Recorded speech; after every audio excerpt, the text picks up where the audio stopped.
किसी को बताएंगे नहीं कमाई क्या की। समझदार आदमी तो ऐसे ही करेगा। क्यों?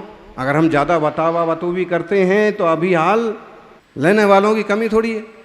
हराम की कमाई खाने वाले बहुत मिल जाएंगे, चोर डाकू बदमाश, सरकारी एजेंसियां, और क्या। भलाई इसी में है कि कमाई करो, चुपचाप अपने परिवार के साथ भोगो भोग करो और भाव ना बनाओ और धर्म ध्यान में भी लगाते जाओ। तो वहां कहा कि जैसे जैसे कोई सेठ एक खजाना पाके भोगो भोग करता है, वैसे ही सम्य दृष्टि आत्मा रूपी निधि को जान करके इसमें ही तल्लीन रहता है। दुनिया को तमाशा बता करके उलझने का काम नहीं करता। तहनाणी नाणहिम लहियूं भूंजेदी चैतु पर तत्तिम। ऐसा ही खजाना हमारे पास, जिन धर्म रूपी खजाना हमारे पास। और एक खजाना तो ऐसा है कि हम इसे लोगों को बता भी सकते हैं कि भाई ये खजाना तुम भी ले लो अपने जीवन में। सदाचार का, शाकाहार का, अहिंसा का, भक्ति का, प्रेम का एक खजाना ले लो, सबका जीवन मंगलमय हो जाएगा। भक्ति बहुत बड़ी चीज़ है, अपनापन श्रद्धा बहुत ऊंची चीज़ है। एक छोटा बेटा हट करता है कि इस दिवाली पर हम नाना के घर जरूर जाएंगे। वैसे आजकल के बच्चे नाना दादा के यहाँ कम जाना चाहते हैं, अगर गांव में हों तो और ही नहीं जाना चाहते। माहौल ऐसा बना दिया। जबकि गांव का जीवन आज भी शहर के जीवन से कई गुना अच्छा है।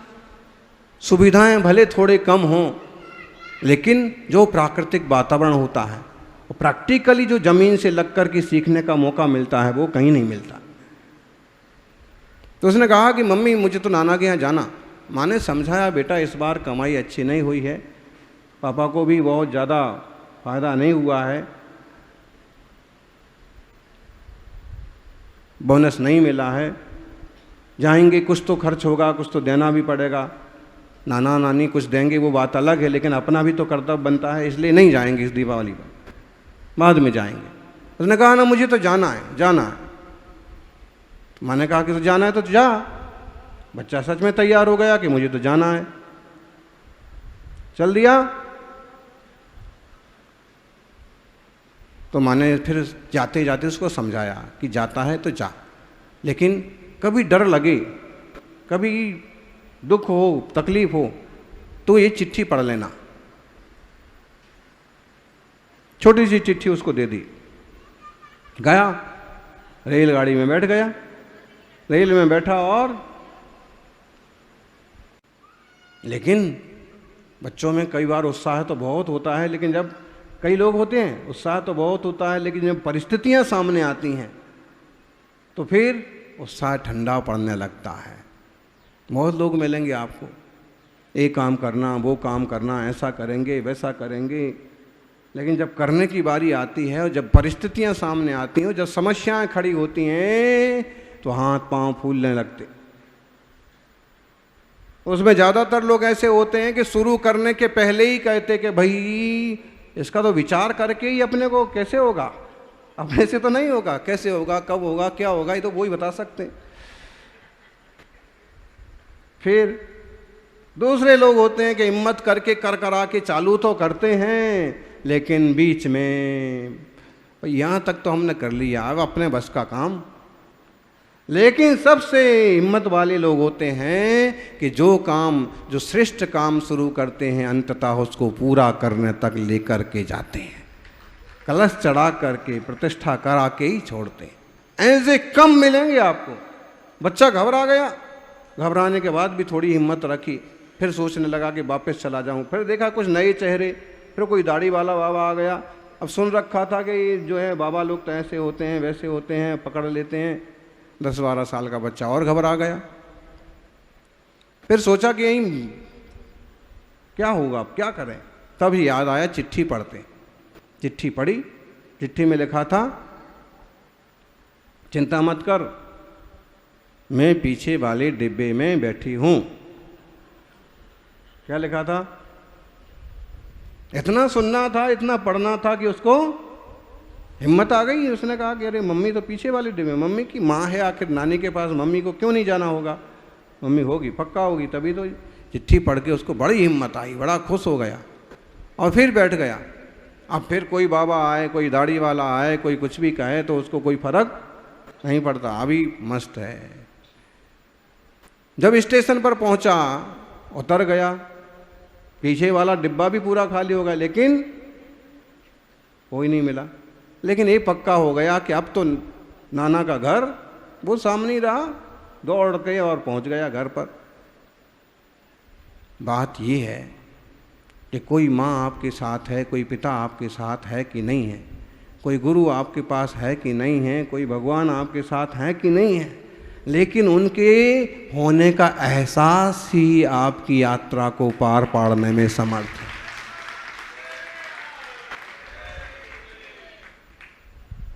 तपस्वी सम्राट गुरुवर सन्मति सागर जी हैं जैसे, तो उनकी उपस्थिति का एहसास है, पक्का है कि समाधि हुई है, उत्तम देव बने हैं, सब ठीक है, लेकिन उनकी उपस्थिति का एहसास करने से ही धैर्य मिलता है, संबल मिलता है, कार्य होते हैं।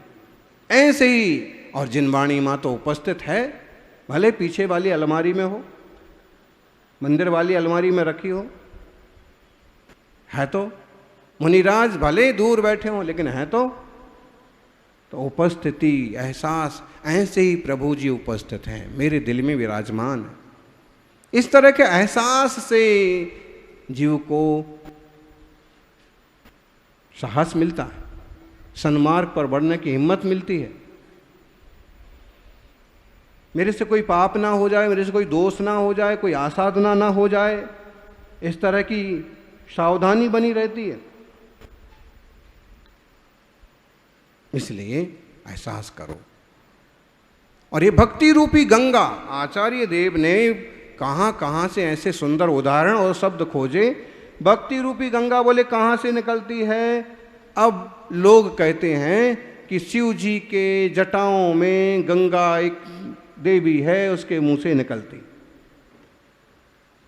जबकि तिलोय प्रणति में ये लिखा है कि हिमालय पर्वत से गिरती है और नीचे भगवान जिनेंद्र की बड़ी सारी प्रतिमा है, उसके माथे पर गिर करके आगे बहती है। बात लगभग वही हो गई।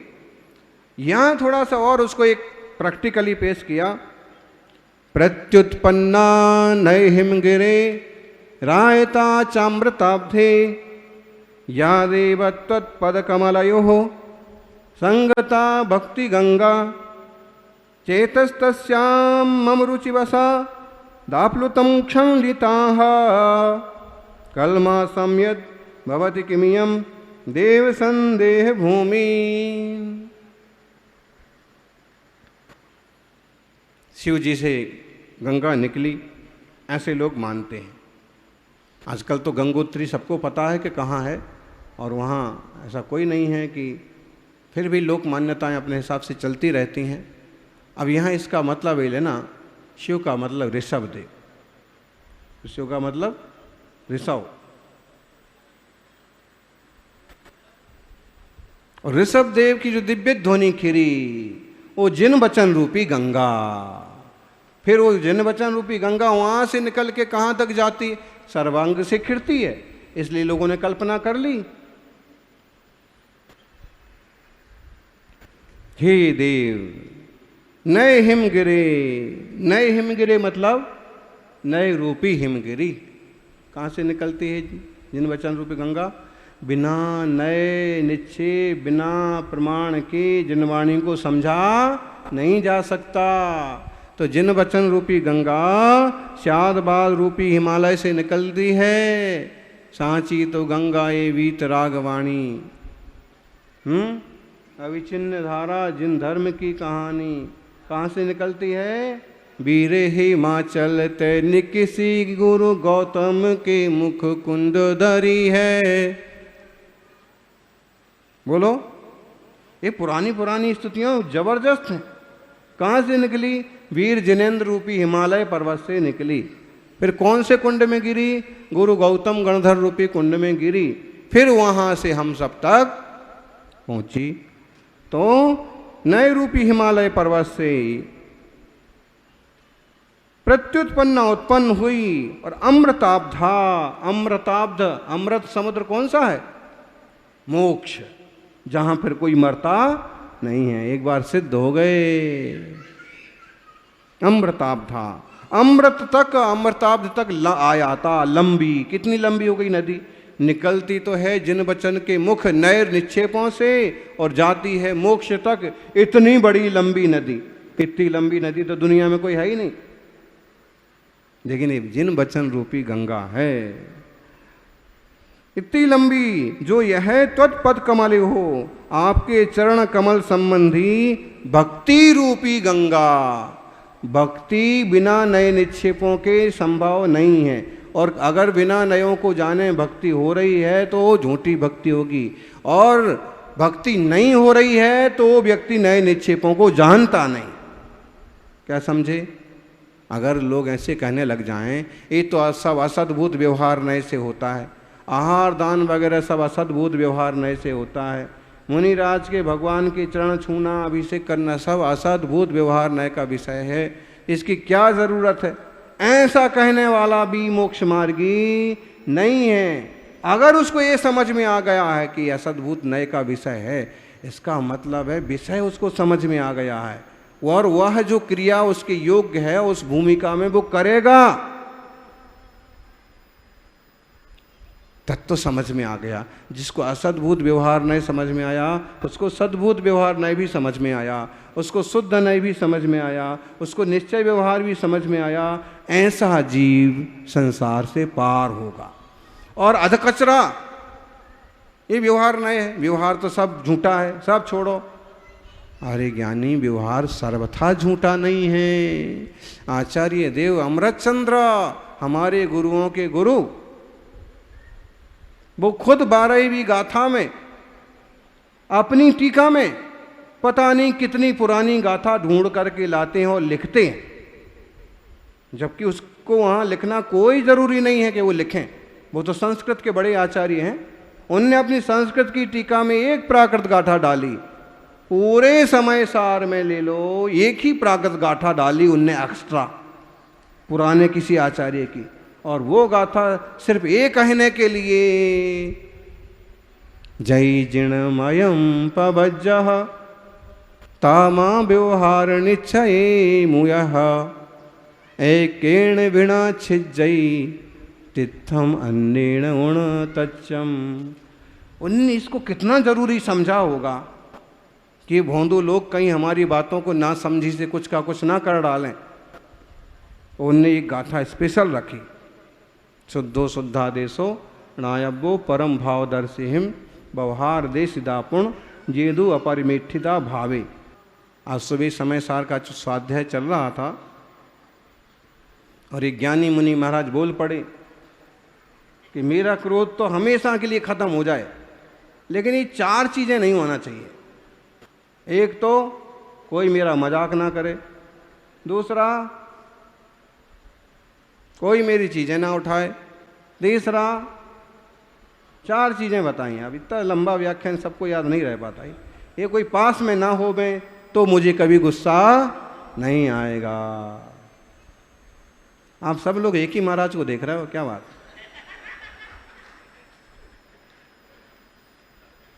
तो फिर उनको कहा कि ये 4 चीज़ें तो दुनिया में तुम कहीं भी जाओगे, विरोधी मिलेंगे, अपमान करने वाले मिलेंगे, टांग खींचने वाले मिलेंगे, किसी पर्याय में चले जाओ, पावरफुल लोग भी मिलेंगे, कमज़ोर लोग भी मिलेंगे, आप खुद भी इतने पावरफुल हो जाएंगे कि लोग आपको देख के कांपें। लेकिन बात ये है कि इस सब से तो कसाई मिटने वाली नहीं है। फिर उपाय क्या है? उपाय यही है कि जिन स्वरूप को समझ करके निज स्वरूप को समझना, निज निष्कसाय स्वरूप को समझना, और निष्कसाय स्वरूप की समझ हो गई तो कितने ही निमित्त मिल जाएं, आप कसाय नहीं करेंगे। आ मारू नथी, कसाय मारी नथी। मारो स्वरूपो शुद्ध छे, मारामा कसायनो लेस पण नथी। ऐसी निर्मलता। तो लंबी चर्चा हुई। बात यहाँ तक आ गई कि अन्याय करना भी गलत है और अन्याय सहना भी गलत है। हम कभी अन्याय सहन नहीं करेंगे। मतलब जहाँ गुस्सा करना पड़ेगा हम जरूर करेंगे। तो जैसे आज हो वैसे ही आपको हमेशा रहना पड़ेगा। और अगर सिद्धों जैसा बनना है तो दुनिया की लोकोक्तियां छोड़ करके अपने में जमना पड़ेगा, जिनवाणी के अनुसार चलना पड़ेगा। लोगों की दुनिया की भाषा से चलोगे तो दुनिया मिलेगी और अरहंतों की भाषा से चलोगे तो अरहत्ता मिलेगी। भक्ति का प्रताप देखो। राजा श्रेणिक ने कितनी आयु बांध ली थी नरक की, 33 सागर। लेकिन जिनेंद्र भगवान महावीर स्वामी का सानिध्य क्या मिला, पूरा जीवन बदल गया और केवल 84,000 जैसी थोड़ी सी आयु में सागर प्रमाण आयुष्य बूंद के बराबर बन गया। उनका नरक कितना कट गया। भक्ति नए से ये जो भक्ति रूपी गंगा है, ये आपकी चरण कमल रूपी भक्ति गंगा है। इसमें रुचि बस प्रेम की बस होकर जो आप्लुतम डूब जाता है, ऐसा मेरा चित्त। जो छालिता हम कलमासम, जिस भक्ति से पाप का मैल धुल जाता है, पाप रूपी कालिमा धुल जाती है, पाप रूपी रज खत्म हो जाती है। हे नाथ, ये सी यह अद्भुत भक्ति है। इसमें कोई संदेह की जगह नहीं है। भक्ति में कोई संदेह करने की जरूरत नहीं है। भ्रष्टे डेवोटी देन बी गॉड। पहले एक अच्छे भक्त बनो, उसके बाद भगवान बनने का रास्ता आप मिल जाएगा। सानिध्य में तो आओ, वहाँ तक पहुँचो तो सही। जैसे लोगों के सानिध्य में रहते हैं हम वैसे बन जाते हैं। धर्मात्माओं के सानिध्य में रहते हैं धर्मात्मा बन जाते हैं। राजनीतिज्ञों के सानिध्य में रहते हैं तो विधायक बन जाते हैं। दोनों के सानिध्य में रहते हैं दोनों ही बन जाते हैं। माहौल का, संगति का जबरदस्त प्रभाव पड़ता है। मुनि राजों के सानिध्य में रहते हैं तो थोड़े बहुत व्रत भी जरूर मिल जाते हैं, और अरहंतों के सानिध्य में रहते हैं तो कभी न कभी आत्मा अरहंत भी बन जाएगा। ऐसा मंगलमय भक्ति का मार्ग हम अपनाएं। जय बोलिए 24 तीर्थंकर भगवान की।